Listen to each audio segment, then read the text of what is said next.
அன்பானவர்களே, நாளைய தினத்தை குறித்து கவலைப்பட வேண்டாம். அந்தந்த நாளுக்கு அதன் பாடு போதும் என்று மத்தேயு 6:34 இயேசுவானவர் கூறும்போது, அது வெறும் ஆலோசனை மாத்திரம் அல்ல, அது ஒரு உத்தரவாதம். வெறும் வார்த்தை அல்ல.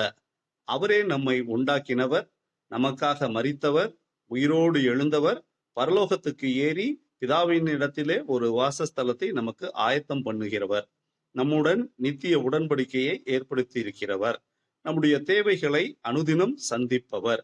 மனிதர்கள் ஒருவேளை நமக்கு உதவ செய்யலாம் என்று முன்வந்தாலும் அவர்கள் ஓரளவுதான் செய்வார்கள், பின்வாங்கி போவார்கள்.